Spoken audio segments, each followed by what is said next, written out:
បើសិនមកបានសាកធ្វើមួយមុខនេះហើយខ្ញុំជឿជាក់ថាពុកម៉ែបងប្អូនប្រកាសជាត្រូវដាំបាយថែមហើយដោយសារតែវាមានរសជាតិឆ្ងាញ់ញ៉ាំទៅគឺអត់តលានេះហើយវាគឺជាប្រភេទម្ហូប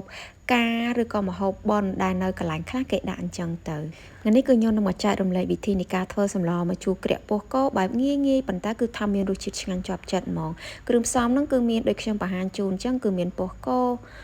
មានជាបន្លែហ្នឹងមានត្រប់មានម្ទេសខៀវម្ទេសក្រហមហើយក៏ដូចជាម្ទេសក្រៀមឆ្អើរខ្ទឹមសខ្ទឹមក្រហមរំដេងល្ក្រូចសើចរមៀតហើយនឹងគល់ស្លឹកគ្រៃសម្រាប់ពោះគោវិញគឺខ្ញុំទិញយកពោះគោដែលគេស្ងោរហើយអញ្ចឹងទៅយើងយកមកយើងអត់ចំណាយពេលយូរក្នុងការស្ងោរទេប៉ុន្តែគឺត្រូវយកមកលាងទឹកឲ្យបានស្អាតឲ្យបានច្រើនដងដោយសារតែពោះគោនេះមួយតែកាលណាយើងធ្វើអត់ស្អាតលាងអត់ស្អាតញ៉ាំទៅធានាថាដឹងតែគ្រើមប៉ះសុទ្ធតែដីអញ្ចឹងនៅពេលដែលខ្ញុំលាងវា2 3ទឹករួចរាល់ហើយគឺខ្ញុំបានយកគុយឆ្មាហ្នឹងចាត់វាទៅជាចំណិតអញ្ចឹងហើយគឺយកមកតដោះគឺគ្រប់ផ្នែកហ្មងដើម្បីឲ្យស្អាតពីព្រោះថាពោះគោនេះវាមានជាប់នៅកតិចដូចដីអញ្ចឹងខ្ញុំធ្លាប់ញ៉ាំពេលខ្លះញ៉ាំពោះគោគេអញ្ចឹងវាប៉ះរៀងគ្រឹតដូចដីអញ្ចឹងចាអញ្ចឹងយើងញ៉ាំអត់ស្និទ្ធមាត់ទេអញ្ចឹងពេលដែលធ្វើញ៉ាំខ្លួនឯងត្រូវធ្វើវាឲ្យបានស្អាតបន្ទាប់ពីខ្ញុំបានលាងទៅដោះនឹងគុយឆ្មាអីអញ្ចឹងឲ្យបានគ្រប់ជ្រុងទាំងអស់រាងស្អាតល្អហើយគឺយកទៅលាងជាមួយនឹងទឹកសាបយើងធម្មតាហ្នឹង4-5ទឹកទៀតដើម្បីឲ្យវាជ្រះមែនតែនពេលលាងបានស្អាតរួចរាល់ហើយគឺខ្ញុំបានស្រង់វាដាក់ទៅក្នុងចានមួយដែលឡាយសិនអញ្ចឹងនេះគឺជាពោះគោដែលខ្ញុំបានលាងរួចរាល់ស្អាតអស់ហើយអញ្ចឹងពេលមើលទៅគឺវាមានលក្ខណៈបែបហ្នឹងដាក់ដាំទឹកចូលទៅក្នុងឆ្នាំងហ្នឹងគឺចំនួន1ផ្តិលហើយទុកវាឲ្យបានពុះរួចដាក់ជាមួយនឹងគល់ស្លឹកគ្រៃល្ក្រូចសើចហើយនឹងរំដេងរួចដាក់ពោះគោចូលយើងដាក់ស្រុះពោះគោដើម្បីឲ្យវារាងបានឆ្អិនដើម្បីកុំឲ្យយើងចំណាយពេលនៅក្នុងការរំងាស់យូរពេលដែលយើងយកទៅស្លធ្វើបែបហ្នឹងពោះគោមានក្លិនឈ្ងុយហើយយកទៅស្លក៏មានជាតិឆ្ងាញ់ដែរខ្ទឹមក្រហមគឺយកវាមកពុះទៅជា4ហើយសម្រាប់រំដេងគឺយកវាមកហាន់ទៅជាប្រទេសរាងស្ដើងគល់ក្រីប្រាប់3-4ដើមគឺយកវាមកដំឲ្យបានរាងសប៉ែតចឹងទៅយកទៅដាក់វាចេញជាតិបានល្អរមៀតប្រើចំនួន2ដុំតូចយកវាមកដំឲ្យសប៉ែតអញ្ចឹងទៅវាចេញពណ៌ស្អាតសម្រាប់បន្លែគឺខ្ញុំមានជាត្រប់ស្រួយហើយជាមួយនឹងម្ទេសពណ៌ក្រហមហើយនឹងម្ទេសពណ៌បៃតង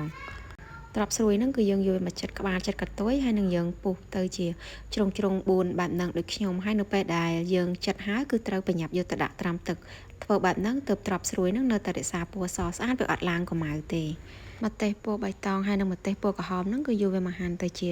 ចំណិតរាងស្ដើងយើងយកវាធ្វើជាបន្លែហើយម្ទេសហ្នឹងគឺអត់ហឹលទេវាហឹលបន្តិចកូនក្មេងក៏អាចញ៉ាំបានដែរ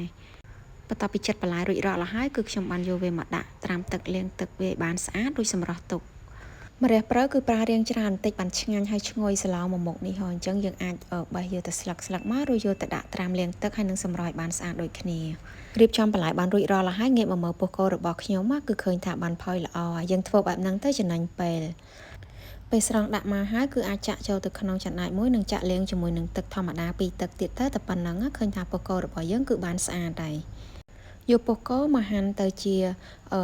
ដុំរាងតូចមកល្មមមកដើម្បីយើងងាយស្រួលនៅក្នុងការញ៉ាំហើយពោះគោវាមានច្រើនផ្នែកអញ្ចឹងបើសិនបើបងប្អូនចូលចិត្តផ្នែកណាមួយយើងអាចទិញយកផ្នែកហ្នឹងមកហើយសម្រាប់ខ្ញុំវិញខ្ញុំទិញគេ10000ណាអញ្ចឹងឲ្យគេលេគ្រប់មុខទិញតែ10000ហ្នឹងមកគឺស្លញ៉ាំបានមកផ្ទះហើយខ្ញុំមក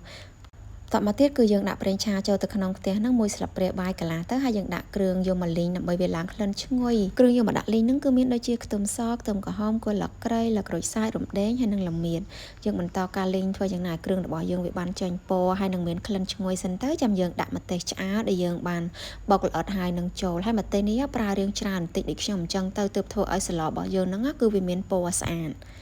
បន្តការលីងម្ទេសមួយផ្លែតទៀតដើម្បីឲ្យម្ទេសហ្នឹងគឺវាឡើងក្លិនឈ្ងុយដាក់ប្រហុកដែលយើងបានចិញ្ច្រាំហើយហ្នឹងគឺចំនួន1កូនដុំមកយកមកដាក់លីងជាមួយគ្នារហូតតតែប្រហុកហ្នឹងគឺវាបានរាងឆ្អិនល្អហើយចាក់ទឹកធម្មតាចូលបន្តិចដើម្បីកុំឲ្យខ្លោចខ្ទះចាក់ពោះគោដែលយើងបានស្រោះរួចបាញ់មិញហ្នឹងហើយគឺចូលមក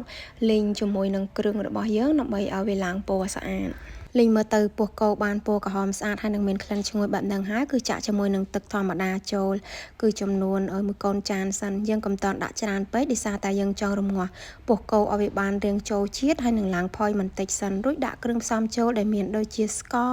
ហើយនឹងម្សៅស៊ុបចំណែក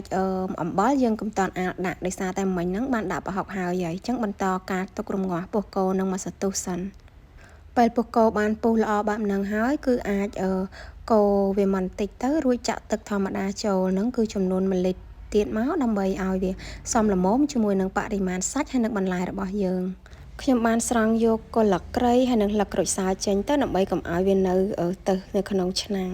រួចទុកទឹកសម្លឲ្យបានរាងពុះល្អសិនចាំដាក់បន្លែចូលហើយមិញហ្នឹងខ្ញុំបានដាក់បន្ថែមទឹកត្រីមិនតិចទេដើម្បីយករសជាតិឲ្យវាកាន់តែឆ្ងាញ់ណាចាអញ្ចឹងយើងដាក់បន្លែចូលមកបន្លែរបស់យើងគឺថាស្រស់ល្អមែនទែនអញ្ចឹងយើងអាចកូរច្បល់វាឲ្យរាងសព្វបន្តិចទៅរួចទុកតែមួយរំពុះគឺអាចដាក់ម្ជូរចូលបានហើយសម្រាប់ម្ជូរគឺខ្ញុំប្រើជាអំពិលទុំអញ្ចឹងច្បាច់យកតែទឹកមកហើយយកមកចាក់ចូលចំនួនកន្លះកូនចានសម្រាប់រសជាតិរបស់គេវិញគឺលក្ខណៈបែបជូរប្រៃមើលទៅគឺថាតំណងខ្លាំងហើយក្លិនវិញគឺថាឈ្ងុយល្អមែនទែនអញ្ចឹងនៅពេលដែលបន្លែរបស់យើងគឺបានផុយប៉ុណ្ណឹងហើយដាក់ស្លឹកម្រះព្រៅចូលចុងក្រោយជាការស្រេចយើងកូរត្រឡប់វាទៅមកត្រឡប់លើកចុះបានហើយដោយសារតែស្លឹកម្រះព្រៅកាលណាយើងទុកវាឲ្យពុះនៅលើភ្លើងយូរវានឹងប្រែទៅជាពណ៌ខ្មៅមើលទៅអត់សូវតំណងទេសម្លមួយមុខនេះពេលធ្វើហើយខ្ញុំធានាថាដឹងតែជាប់ចិត្តហើយញ៉ាំបាយបានច្រើនមែនទែនញ៉ាំគឺអត់តលាន់ទេហើយទាំងក្មេងទាំងចាស់ញ៉ាំបានដូចគ្នាដោយសារតែវាអត់សូវហល់ទេគ្រាន់តែថាវាមានពណ៌ក្រហមស្អាតដោយសារតែយើងប្រើជាប្រភេទម្ទេសឆ្អើរក្រៀមហើយនេះនិយាយពីរូបរាងហើយនឹងសម្រស់របស់គេវិញគឺថាតាក់ទាញចិត្តអ្នកញ៉ាំតែម្ដង